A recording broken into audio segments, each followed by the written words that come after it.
Hi കൂട്ടുകാരെ, എൻ്റെ വാടാമല്ലി പൂന്തോട്ടം കണ്ടോ നിങ്ങൾ? ഇതൊക്കെ ഞാൻ ഓണത്തിന് പൂവിട്ടതിന് ശേഷം ഇതിൻ്റെ വിത്തുകളൊക്കെ ഇങ്ങോട്ട് വാരിയിട്ട് ഉണ്ടായതാട്ടോ. കണ്ടോ, കാണാൻ എന്ത് ഭംഗിയാ. എനിക്ക് ഒരു പൂക്കൾ തന്നെ ഒരുപാട് കാണാൻ ഇഷ്ടാട്ടോ. അതുകൊണ്ടാണ് ഞാൻ ഇത് ഫുള്ള് നിറച്ചുണ്ടാക്കിയത് കേട്ടോ. ഇതിലൊരു പൂവ് എന്ന് പറഞ്ഞാൽ ഒരു തൈ. ഇത് ഞാൻ കൊമ്പ് മുറിച്ച് നട്ടുണ്ടായതാട്ടോ. കണ്ടോ, കൊമ്പ് നിറച്ച് നട്ടാലും നമുക്ക് ഇതുപോലെ പൂവുണ്ടാവും കേട്ടോ.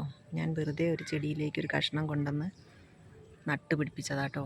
അപ്പോൾ ഇതുപോലെ നിറച്ച് പൂവുണ്ടായിട്ടുണ്ടേ. ഇതാ കണ്ടോ.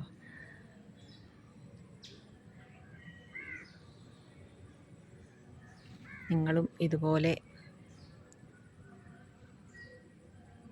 ഒരു കൂട്ടമായിട്ട് നട്ടുണ്ടാക്കിയാൽ നല്ല ഭംഗിയാട്ടോ.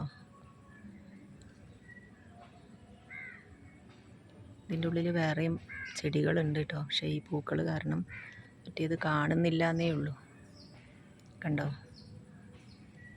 നമുക്ക് രാവിലെ തന്നെ എണീച്ച് വരുമ്പോൾ ഈ പൂക്കളെ കാണുമ്പോൾ എന്ത് സന്തോഷമാണെന്നറിയോ. ഞാൻ ആദ്യം രാവിലെ എണീച്ചാൽ ഈ പൂക്കളെ ആട്ടോ വന്ന് നോക്കുക. അവരെല്ലാവരും നല്ല സന്തോഷത്തോടെ നിൽക്കുന്നുണ്ടോ നോക്കിയിട്ടാണ് ഞാൻ വാതിൽ തുറന്നാലുടനെ ഞാൻ ഇതാട്ടോ നോക്കുക. കണ്ടോ, കാണാൻ എന്ത് രസമാണ്. ഇതുപോലെ നട്ടാൽ മതി കേട്ടോ. എന്നാൽ എപ്പോഴും പൂക്കൾ ഉണ്ടായിക്കോളും.